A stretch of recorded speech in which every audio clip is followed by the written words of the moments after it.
Denme un momentito para ir abriendo aquí el mensaje.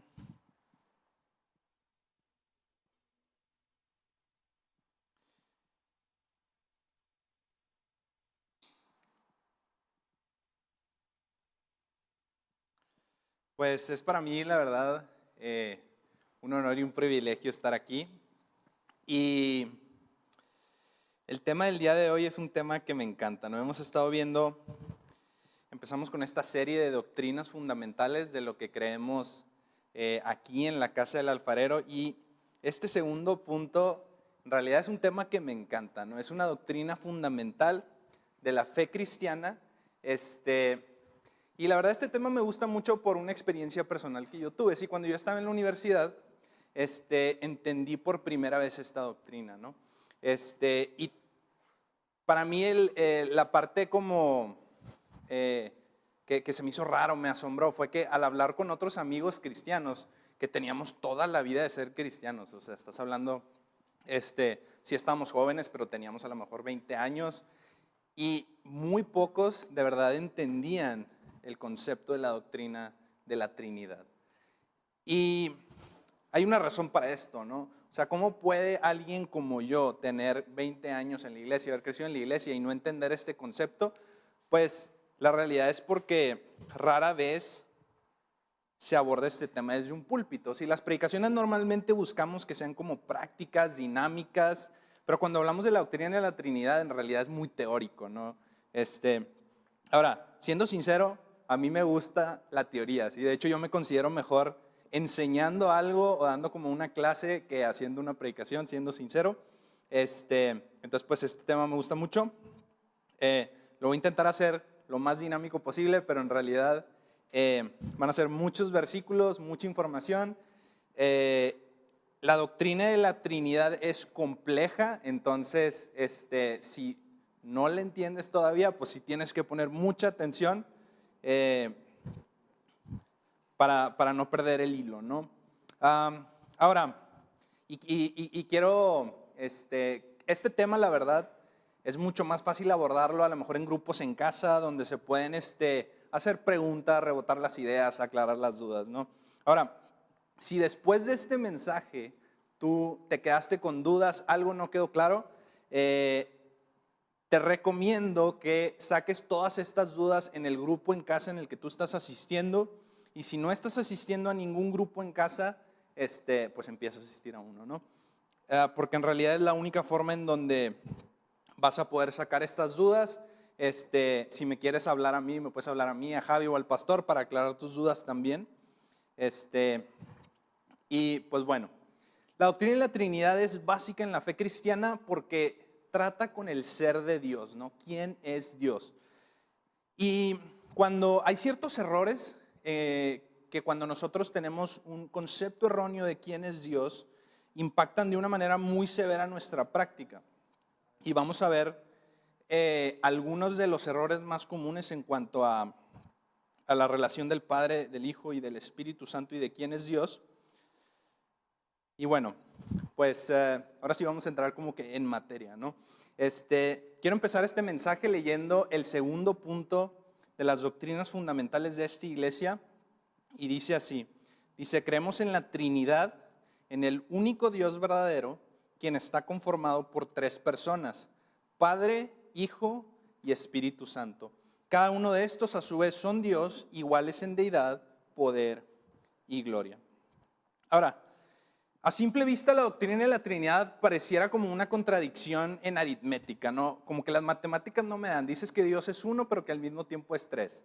En realidad esto parece una contradicción, y hay quienes han dicho la doctrina de la Trinidad es una contradicción en aritmética. En realidad esto es falso, ¿sí? Porque aunque es cierto que uno no es igual a tres, nosotros no creemos que Dios es uno y tres al mismo tiempo y en el mismo sentido. Este es un concepto que tenemos que entender. ¿Cuál es el lenguaje que nosotros usamos? Y aquí es donde se pone compleja la cosa, ¿no? Nosotros creemos que Dios es un solo ser compuesto por tres personas. Ahora, ¿por qué esta frase o por qué esto es tan difícil de entender? Porque para nosotros, en nuestro lenguaje, por lo menos al español, la palabra persona prácticamente es sinónimo de ser humano o de ser, ¿no? Entonces cuando yo te digo esto, tú me dices, oye, pues me estás diciendo lo mismo, ¿no? Que en realidad no es así. Ahora, ¿en qué sentido, o vamos a aclarar en sí como estos conceptos, pero una de las razones por las que la doctrina de la Trinidad es compleja y entender el ser de Dios es complejo es porque no hay un ejemplo que nosotros podamos usar para, pues, valga la redundancia, ejemplificar esto, ¿no? Entonces, eso lo hace, o sea, no hay nada en toda nuestra experiencia humana que sea como Dios es. Entonces, normalmente siempre utilizamos un ejemplo para decir, es como esto, ya entendí. Pero como no hay un ejemplo sinceramente bueno, batallamos un poquito para comprenderlo. Ahora, la mayoría de los ejemplos que nosotros utilizamos como que ilustran una parte de la doctrina de la Trinidad, pero terminan contradiciendo otra, ¿no? Y yo hablando de mi propia experiencia, cuando yo era niño, pues a mí me explicaron la doctrina de la Trinidad usando el ejemplo del agua, ¿no? Yo creo que a muchos se los han explicado de esta manera, que te dicen, bueno, es que Dios es como el agua, ¿no? El agua puede ser sólido, líquido, gaseoso, ¿no? O sea, puede ser agua, puede ser vapor, puede ser hielo, ¿no? Pero los tres son agua, o sea, es pues lo mismo, ¿no? Y esto como que sí ilustra una parte del ser de Dios, pero al mismo tiempo a mí me llevó a pensar, bueno, pues sí es cierto, el agua, el hielo y el vapor es lo mismo, pero simplemente es como que el agua pues se congela y se hace hielito y el agua se calienta y pues se hace vapor. Entonces yo creí que el Padre, el Hijo y el Espíritu Santo eran lo mismo, simplemente era Dios revelándose de distintas formas. Y este es un error, y de hecho este error es el más común, ¿no? Este error lo conocemos como sabelianismo o modalismo, y esto quiere decir que Dios se presenta de distintos modos. A veces se presenta como Padre, a veces se presenta como Hijo y a veces como Espíritu Santo. En realidad, pues esto no es lo que creemos. Ahora, este concepto de que Dios es un solo ser, pero tres en persona, es confuso y se considera por muchos como un misterio. Ahora, cuando nosotros hablamos de la palabra persona, es prácticamente un sinónimo de ser humano en nuestro vocabulario, pero es importante entender que la utilizamos porque no tenemos una mejor palabra para describir al Padre, al Hijo y al Espíritu Santo. Normalmente usamos esta palabra porque cada persona de la deidad tiene una personalidad distintiva y por eso decimos son tres personas. Pero en realidad yo creo que básicamente es como el lenguaje el que no nos ayuda o nos limita mucho en este concepto. Pero bueno, si me preguntas, ¿por qué les decimos personas? Pues porque tienen personalidad, ¿sí? Y cada uno tiene una personalidad distintiva. Ahora, hay quienes cuestionan la doctrina de la Trinidad porque dicen que la Biblia nunca enseña claramente un Dios trino. Y esto es verdad a medias, porque en realidad sí lo enseña y hoy vamos a ver como todo el fundamento de esta doctrina. Ahora, a la iglesia le costó un buen rato formular una buena definición o una definición parecida a lo que nosotros tenemos en la actualidad. Para llegar a la definición que nosotros normalmente usamos, a la iglesia le costó aproximadamente unos 300 años. Ahora, esto no quiere decir que la iglesia primitiva no creyera este concepto. Y les voy a dar así algunos datos históricos rápidos. La primera persona en utilizar la palabra Trinidad fue Teófilo de Antioquía en el 181. Ahora, una buena descripción temprana de la doctrina de la Trinidad la da Ireneo en su libro Contra las herejías, que publicó en el año 180, y él utiliza la imagen de un cuerpo y dice que el Padre es la cabeza y el Espíritu Santo y el Hijo son las manos de Dios. Entonces nos habla como de un cuerpo y es como él ejemplifica la doctrina de la Trinidad. Ahora, básicamente aquí, y esto es más o menos en el año 200, donde ya se da un concepto de la Trinidad más en forma. Tertuliano describió más a detalle el concepto y fue el primero en usar la palabra Trinidad en latín, ¿sí? Teófilo la utilizó en griego. Y básicamente él proveyó la base para el vocabulario teológico que empleamos hasta hoy en día. Y les quiero leer una cita, nada más una cita porque después les pudiera así como todo el tema de teología histórica de la Trinidad, pero en realidad ahorita solamente quería así como puntos rápidos. Y les voy a leer una cita de Tertuliano. En uno de sus libros dice: observen ahora que digo que el Padre es otro, y el Hijo es otro, y el Espíritu es otro.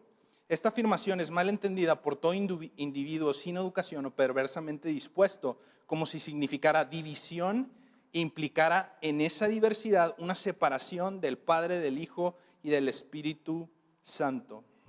Ahora, Tertuliano tuvo todo un debate con una persona que se llamaba Praxias, y Praxias era modalista. Praxias decía, pues es que es un solo Dios, Padre, Hijo y Espíritu Santo, es lo mismo, son intercambiables. Y en el debate Tertuliano le responde, es que tu problema es que tú has ascendido, o sea, refiriéndose a la ascensión de Jesús, tú ascendiste al Espíritu Santo y crucificaste al Padre. Y básicamente ese es como tu error. El Hijo fue el que murió en la cruz, no el Padre, ¿sí? El Hijo fue el que ascendió, no el Espíritu Santo. Son personas diferentes. Ahora, independientemente de lo que nosotros veamos en la historia, pues la pregunta de hoy es, ¿la Biblia enseña la doctrina de la Trinidad? Y pues la respuesta corta a esta pregunta es, pues sí. La respuesta larga, pues, para eso vas a seguir viendo todo este mensaje. Y voy a empezar primero con Juan 1, Juan capítulo 1, versículo 1. Algunos que están ahorita leyendo, llevando el plan de lectura de la iglesia, pues acaban de empezar a leer Juan hace poquito, pero en realidad la mayoría se lo saben de memoria, ¿no? En el principio era el verbo, y el verbo era con Dios, y el verbo era Dios, ¿no? Ahora vamos a analizar un poquito lo que Juan nos está diciendo, porque la verdad es que cuando no entendemos el concepto de la Trinidad, este versículo no tiene sentido. Ahora, ¿qué es lo primero que se nos dice? En el principio era el verbo, en el principio estaba el verbo, ¿no? Entonces el verbo, Jesús, el Cristo, no fue creado. Cuando todo comenzó, Él ya estaba ahí. Ese es el primer concepto que se nos arroja, ¿no? Segundo concepto, el verbo era con Dios, o el verbo estaba con Dios. Y aquí la palabra griega que se utiliza es pros, que denota cercanía, ¿sí? El verbo y Dios están cerca, son cercanos. Básicamente eso es lo que se nos está diciendo. Ahora, aquí se nos da una pista muy, muy importante. Cuando se nos dice que el verbo está con Dios, está cerca de Dios, pues también se nos está diciendo que el Dios y el verbo pues no son lo mismo. Ok, entonces aquí alguien pudiera decir, entonces Jesús no es Dios, el verbo no es Dios, porque pues está con Dios. Siguiente parte del versículo dice, y el verbo era Dios. Es como que, a ver, espérame tantito. O sea, a ver, el verbo está con Dios. Son dos. El verbo es Dios. Entonces, ¿son dos dioses? ¿O qué es lo que Juan nos está diciendo aquí, no? Y de hecho, hay quienes, y este es otro de los errores no tan común, que creen que los cristianos creemos en dos o tres dioses. En realidad, esto no es así. Ahora, la doctrina de la Trinidad se fundamenta en 4 puntos, ¿sí? Y ahora sí la estoy describiendo tal cual. La doctrina de la Trinidad se fundamenta en 4 puntos. ¿Cuáles son estos 4 puntos? El primero es que Dios es uno. El segundo es que Jesús es Dios. El tercero es que el Espíritu Santo es Dios. Y el cuarto es que el Padre, el Hijo y el Espíritu Santo están en una relación de sujeto-objeto. Ahora vamos a empezar fundamentando pues el primer punto, y vamos a tener que fundamentar todos estos puntos. Y voy a ir así como monitoreando el tiempo, porque si no, yo creo que se me va el tiempo. Ok, entonces que la religión judeocristiana es monoteísta no es un secreto, ¿no? O sea, en realidad yo creo que esto es algo que la mayoría sabemos, pero vamos a ver algunos versículos. De Deuteronomio 6, capítulo 6, versículo 4, dice, Oye Israel, Jehová nuestro Dios, Jehová uno es.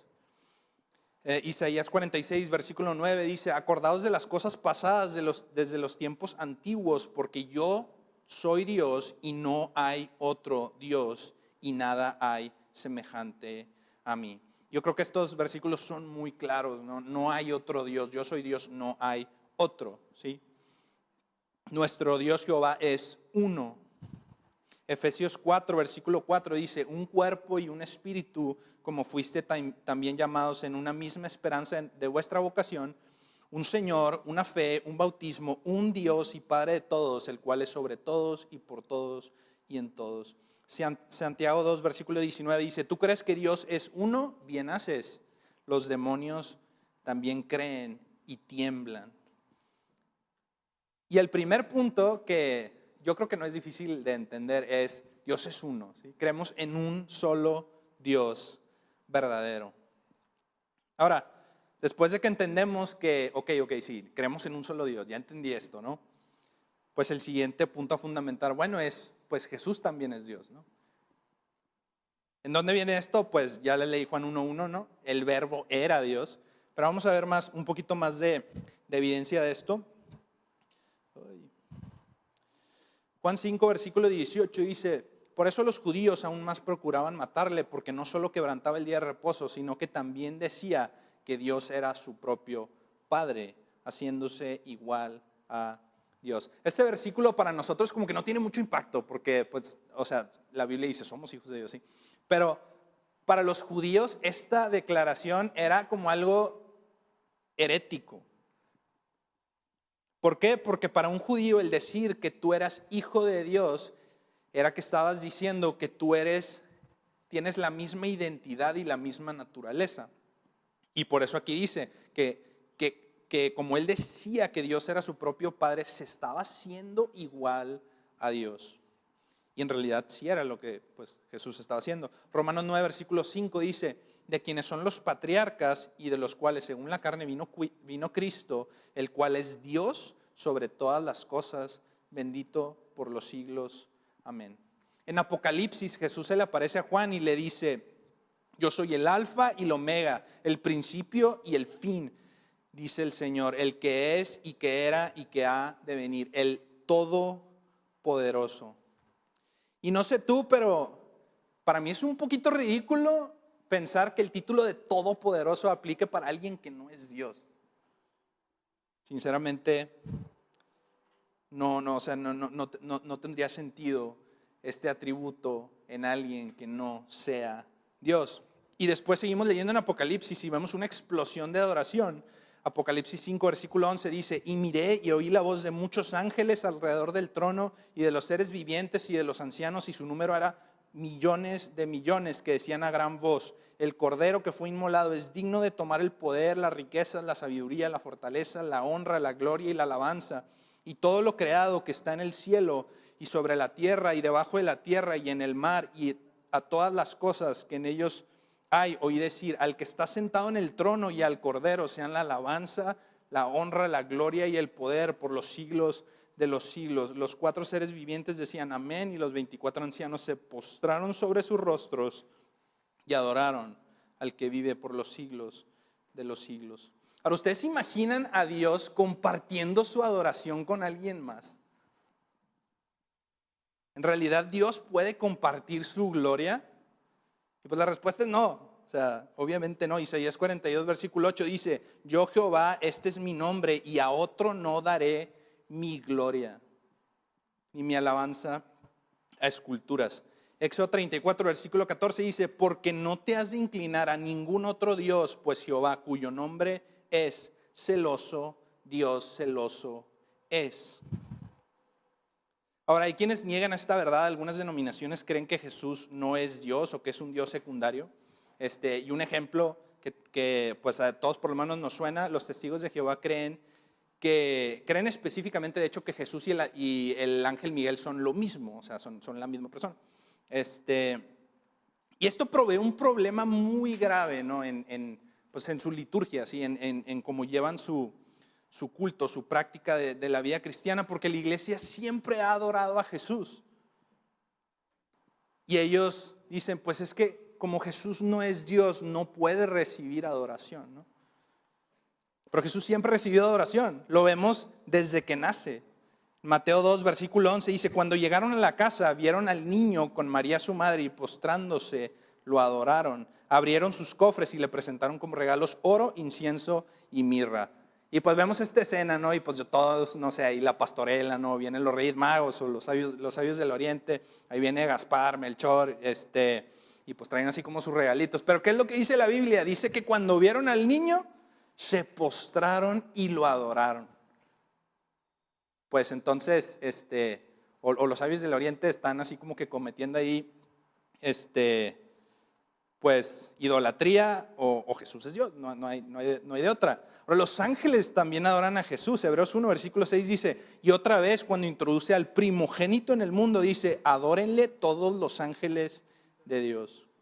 Los apóstoles y los demás discípulos adoraban a Jesús. Mateo 28, versículo 16 dice, pero los 11 discípulos se fueron a Galilea, al monte donde Jesús les había ordenado, y cuando le vieron, le adoraron, pero algunos dudaban.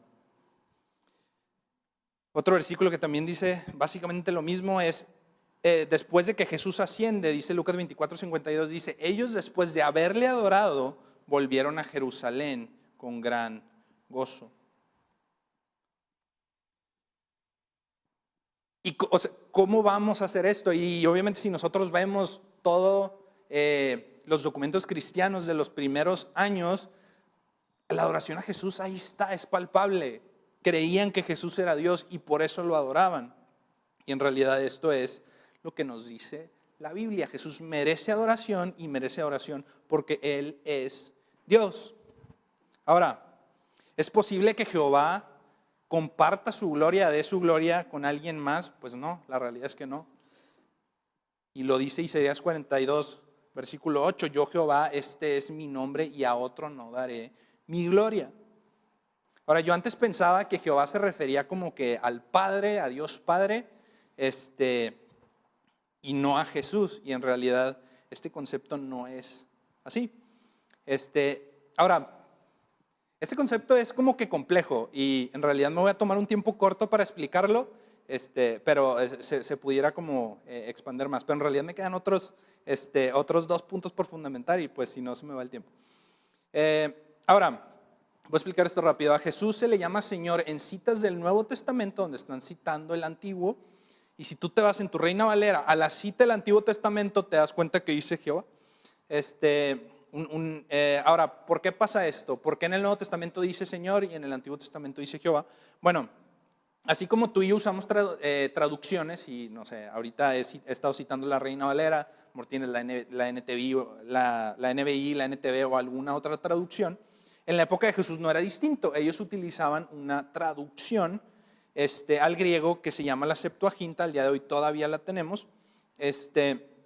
Y es una traducción del hebreo al griego que se tradujo unos 300 años antes de Cristo más o menos. Y es la Reina Valera de la época, para que me entiendas con palabras sencillas. Los judíos y cristianos de habla griega utilizaban esta versión de la Biblia y todas las citas que nosotros vemos en nuestro Nuevo Testamento son citas del Antiguo Testamento de esta versión. ¿Okay? Ahora, porque esto es importante, la Septuaginta traduce la palabra Jehová como Señor, o sea Adonai, Curios, en griego. Y cuando se traduce en nuestros textos, pues literalmente se traduce como Señor, así como muchas versiones modernas siguieron esta misma línea y traducen el nombre propio de Dios, que en algunas versiones se traduce como Jehová o Yahvé, lo traducen simplemente como Señor en mayúsculas. Ejemplos de estas citas son, voy a dar un ejemplo, Romanos capítulo 10, versículo 13 dice, porque todo aquel que invocar el nombre del Señor será salvo. Ahora, que Pablo aquí se está refiriendo a Jesús es un poco obvio. Si nos vamos unos cuantos versículos más arriba, dice Romanos 10, versículo 9, que si confiesas con tu boca que Jesús es el Señor y crees en tu corazón que Dios lo levantó entre los muertos, serás salvo, ¿no? Entonces Pablo trae esta línea de pensamiento en donde está hablando de Jesús y luego dice, porque las Escrituras dicen que el que invocar el nombre del Señor será salvo. Ahora, vamos a ver esta cita en el Antiguo Testamento. Pablo aquí está citando Joel, capítulo 2, versículo 32, y dice, y todo aquel que invocare el nombre de Jehová será salvo. Ahora, ¿por qué Pablo está citando un versículo que habla que está hablando de Jehová y lo está aplicando a Cristo. Y pues la respuesta a esta pregunta pues es básicamente la misma de ¿por qué Jehová comparte su gloria con Cristo? Pues porque son un solo Dios. Son el uno y el mismo. Ahora hay más versículos y más cosas, pero sí tendría que explicarlos bien y no tengo el tiempo. Pero bueno, aquí en realidad lo que me interesa es, y yo creo que se ha dado suficiente evidencia para entender y creer que Jesús es Dios, que es el propósito principal de este punto. Ahora me voy a ir al siguiente punto. El Espíritu Santo también es Dios, ¿no? Ok, ¿qué evidencia tenemos de esto?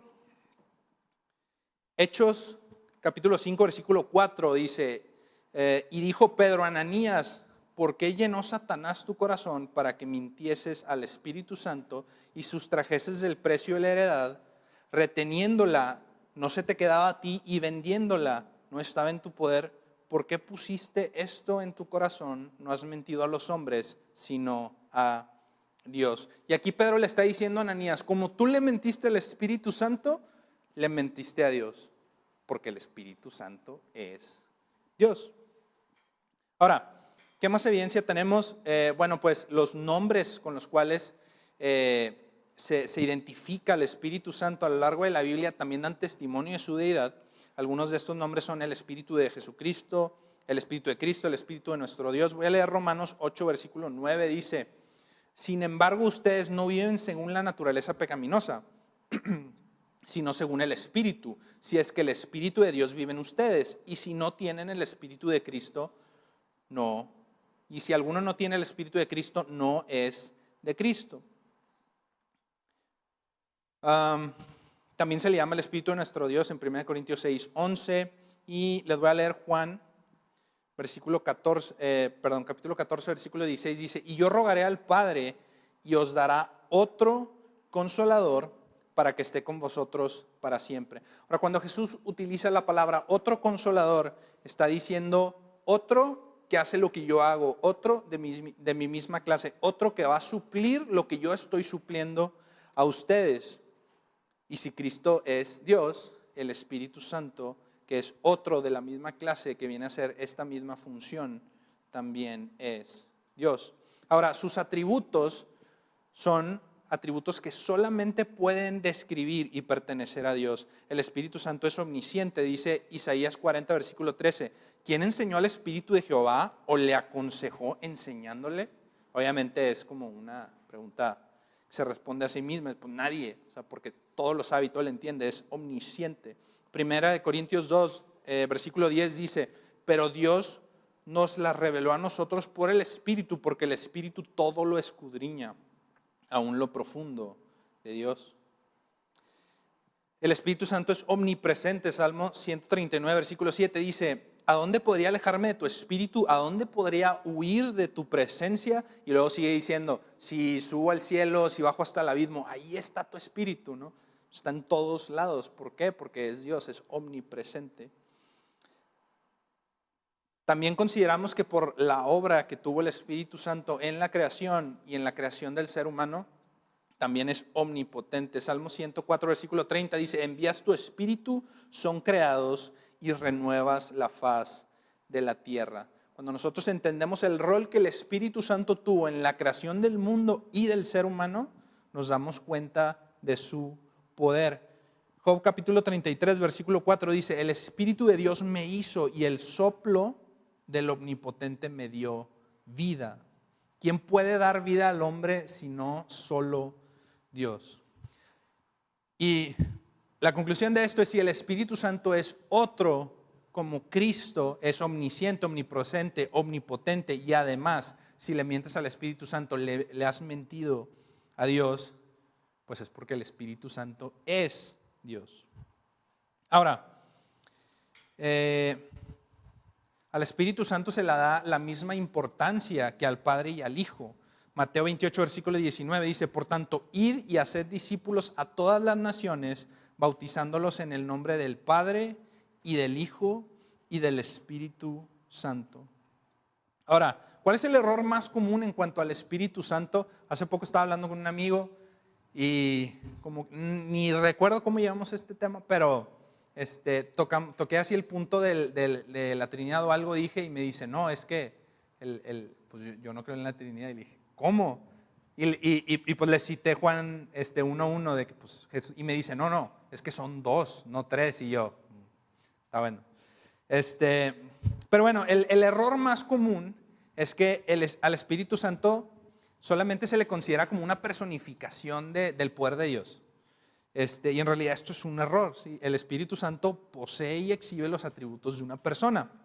Ahora,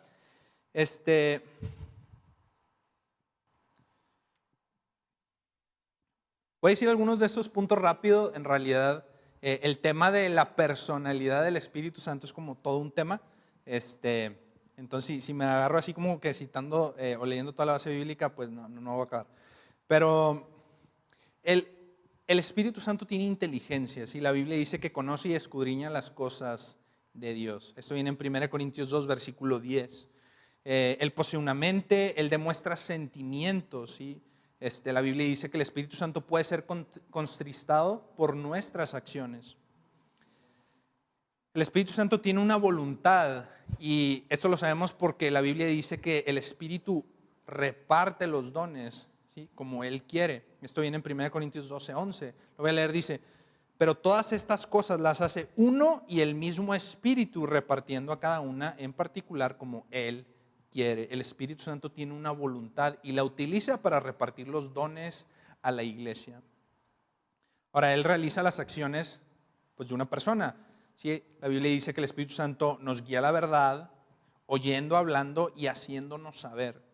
Él convence de pecado, Él hace milagros, Él intercede por nosotros. La Biblia dice que el Espíritu Santo intercede por nosotros con gemidos indecibles. Ahora, a Él se le atribuye lo que solamente se le puede atribuir a una persona. La Biblia dice que Él es uno a quien hay que obedecer. Al Espíritu Santo se le tiene que obedecer. Se le puede mentir, se le puede resistir, se le puede contristar, se le puede blasfemar y se le puede afrentar. Todas estas cualidades hablan de una verdadera persona porque posee una personalidad. Ahora, voy en el último punto. ¿Sí? El último punto es que el Padre, el Hijo y el Espíritu Santo están en una relación de sujeto-objeto. Cuando ya entendimos que creemos en un solo Dios, Jesús es Dios y el Espíritu Santo es Dios, lo siguiente que hay que fundamentar es: de verdad son tres, de verdad no son lo mismo. Y pues sí, no son lo mismo. Y voy a citar algunos de los versículos que ya vimos, simplemente enfocándome en otras cosas. Juan 14:16, lo acabo de citar, dice: y yo rogaré al Padre y os dará otro consolador para que esté con vosotros siempre. Ahora, si Jesús, el Padre y el Espíritu Santo son lo mismo, no entiendo qué está haciendo Jesús aquí. O sea, yo le voy a rogar al Padre, o sea, a mí, que mande otro consolador, o sea, al Espíritu Santo, o sea, a mí también. Pues no, o sea, esta frase de Jesús no tendría sentido. O sea, hubiera dicho, pues yo les voy a mandar, pues, o yo voy a estar con ustedes, pero en espíritu, y ya. Pero ¿por qué decir, le voy a rogar al Padre que les mande otro, si en realidad no son tres? Mateo 3, versículo 16 dice: y Jesús, después que fue bautizado, subió luego del agua, y he aquí los cielos le fueron abiertos, y vio al Espíritu de Dios que descendía como paloma y venía sobre él. Y hubo una voz de los cielos que decía: este es mi Hijo amado, en quien tengo complacencia. Y vemos aquí una escena en donde están las tres personas de la Trinidad al mismo tiempo, ¿no? Estamos Jesús, que acaba de ser bautizado sobre el agua. Dice la Biblia, en Lucas, específicamente en Lucas, dice que el Espíritu Santo bajó en forma corporal de paloma. Porque mucha gente dice, una vez me dijeron, no, es que descendió como paloma, no que literalmente una paloma. Y le dije, mira lo que dice en Lucas, y es de que forma corporal de paloma. Y es como que, bueno, no, pues está bueno. Pero bueno, ese detalle no se da en Mateo. Ok, entonces tienes al Espíritu Santo en forma de paloma. Y después dice que se abre el cielo y que el Padre desde el cielo dice, este es mi Hijo amado en quien tengo complacencia, ¿no? Y tenemos así las tres personas de la deidad relacionándose entre ellas, ¿no? Y pues otro versículo que también es bastante claro, ¿sí? En el principio ya existía el verbo y el verbo estaba con Dios, obviamente refiriéndose a Dios Padre. Y todos estos versículos nos hablan de tres personas diferentes. Y es por eso que en la Gran Comisión se nos dice, por tanto, id y haced discípulos a todas las naciones, bautizándolos en el nombre del Padre y del Hijo y del Espíritu Santo, porque son tres. Ahora, quiero volver a cerrar recapitulando todos los conceptos. Sí, Dios es uno, nosotros creemos en un solo Dios verdadero. Jesús es Dios, Él recibe y merece recibir adoración porque es Dios. El Espíritu Santo es Dios porque tiene todos los atributos que posee Dios. Es omnisciente, es omnipotente, es omnipresente y la Biblia lo trata como Dios. Cuando se nos dice que la Escritura es inspirada por el Espíritu Santo, nosotros decimos, pues la inspiró Dios, porque el Espíritu Santo es Dios. Y por último, el Padre, el Hijo y el Espíritu Santo están en una relación de sujeto-objeto, el uno con el otro, dentro de la deidad. Cada uno de estos puntos la iglesia los ha creído y los ha defendido desde sus inicios hasta el día de hoy. Ahora, quiero cerrar este mensaje volviendo a leer el segundo punto del credo de esta iglesia, de las doctrinas fundamentales que creemos en esta iglesia, y es: creemos en la Trinidad, en el único Dios verdadero, quien está conformado por tres personas, Padre, Hijo y Espíritu Santo. Cada uno de estos a su vez son Dios, iguales en deidad, poder y gloria. Esta doctrina es fundamental, esta es una doctrina que nos tiene que unir, y aunque pudiera ser compleja, en realidad yo creo que cuando la estudiamos y la entendemos, pues no es así algo que esté como fuera de nuestro alcance para comprender. Hay cosas y aspectos de la doctrina de la Trinidad que pudiéramos decir son hasta cierto punto un misterio, pero que el Espíritu Santo es Dios, que Jesús es Dios, que son tres personas que se relacionan entre ellas, en realidad esto es innegable. Y toda la evidencia que vemos en la Biblia, pues nos lleva a creer esto. Si te quedaron dudas, sácalas en tu grupo en casa. Por favor, no te quedes con las dudas. Cuando yo me quedé con dudas, pues en realidad como que llegué a conclusiones que no eran. Y bueno, pues básicamente este es el mensaje del día de hoy. Vamos a terminar con una oración y pues ya estamos despedidos. Señor, te damos gracias por tu palabra, Señor, gracias. Y de verdad, Señor, eres un ser complejo, Señor. La Biblia dice, tú nos has dicho que tus caminos son inescrutables para el ser humano, Señor, y de verdad lo entendemos, Señor. Espíritu Santo, guíanos a la verdad de quién eres tú, del Padre, del Hijo y del Espíritu Santo, Señor. Revélanos a Cristo, revélanos al ser de Dios, y te pido, Señor, que nos guíes en tu palabra a tu verdad, Señor. En el nombre de Jesús te pedimos que nos dé sabiduría para poder entender este concepto, Señor, y que tú te puedas revelar a cada uno de nosotros. Te lo pedimos esto en el nombre de tu Hijo amado, Cristo Jesús. Amén.